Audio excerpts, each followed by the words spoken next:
Hi all. போலாண்டோட capital என்னமோ Warsaw தான். வார்சாலே ரொம்ப ஃபேமஸான ஒரு இடம்னா இதுதாங்க, palace of culture and science. இந்த பில்டிங் கட்டி நேத்தோட 70 வருஷம் ஆகுதாங்க. அதை செலிப்ரேட் பண்ணுறதுக்காக தான் இங்கே இவ்வளோ கூட்டம் திரண்டு இருக்காங்க. இந்த பில்டிங் கட்ட ஆரம்பித்தது என்னமோ 1952, கட்டி முடித்தது 1955. கிட்டத்தட்ட 70 வருஷமாக இந்த பில்டிங் வந்து வார்சாவில் ஒரு ஃபேவரட் பிளேஸாகவே ஆகிட்டுருக்கு. இதை செலிப்ரேட் பண்ணுறதுக்காக ஃபுட் ட்ராக்ஸு, இந்த பக்கம் ஃபோட்டோ பூத்து, அப்புறம் வந்து இந்த பில்டிங்ஸோட ஹிஸ்டாரிக் பிக்சர்ஸ்லாம் வச்சு அதோட டீட்டெயில்ஸ்லாம் போட்டிருந்தாங்க. அது மட்டும் இல்லாமல் லைவ் மியூசிக் கான்சர்ட்டும் போயிட்டு இருந்தது. காலையிலேருந்து வந்து ஒரு பார்க்கில் வந்து அவுட்டோர் கேம்ஸ் அந்த மாதிரிலாம் வந்து செலிப்ரேட் பண்ணிட்டு இருந்தாங்க. ஈவினிங் 5 மணிக்கு மேலே இந்த பேலஸ்க்கு வெளியிலே வந்து செலிப்ரேஷன் ஸ்டார்ட் பண்ணிட்டாங்க. இங்கே பாருங்கள், மியூசிக் வந்து ப்ளே பண்ணிட்டு போயிட்டுருக்காங்க. நெக்ஸ்ட் இந்த பக்கம் வந்து கேக்குமே ரெடி ஆகிட்டுருக்கு. கிட்டத்தட்ட அந்த பேலஸ் மாதிரியே வந்து ஒரு கேக் ரெடி பண்ணிட்டுருக்காங்க. இப்போ பாருங்கள், அந்த டாப் வியூவை வந்து எடுத்துகிட்டு வந்து வைக்கிறாங்க. நீங்கள் அந்த பேலஸை பார்த்துட்டு இந்த கேக்கை பார்த்தீங்கன்னா அப்படியே இருக்குங்க. ஏன்னா அவ்வளோ சூப்பராக வந்து இந்த கேக் அவ்வளோ பிரம்மாண்டமாக வந்து ரெடி ஆகிட்டுருக்கு. 70 வருஷம்னா சும்மாவா, அந்த மாதிரி தாங்க இருந்தது கேக்கை பார்க்கும்போது. அவ்வளோ கூட்டம் வேறு. அந்த கிளாக் வரைக்குமே அவங்க வந்து அந்த கேக்கில் அழகாக வந்து அசம்பிள் பண்ணியிருக்காங்க.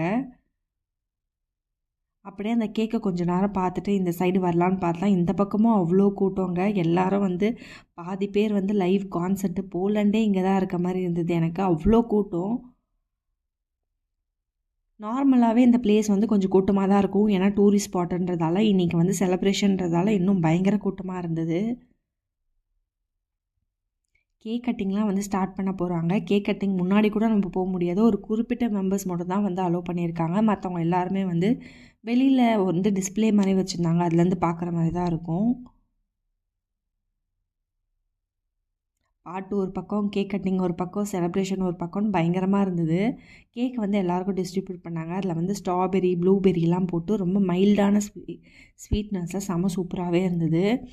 ஈவினிங் வந்து 8 மணிக்கு மேலே வந்து மேலே டாப் வியூ பார்க்குறதுக்கு ஃப்ரீயாகவே அலோவ் பண்ணுறோம் அப்படின்னு சொல்லியிருந்தாங்க. இன்றைக்கி ஸ்பெஷல் டேன்றதால அதுக்கு நிற்கிற கூட்டத்தை பாருங்கள்.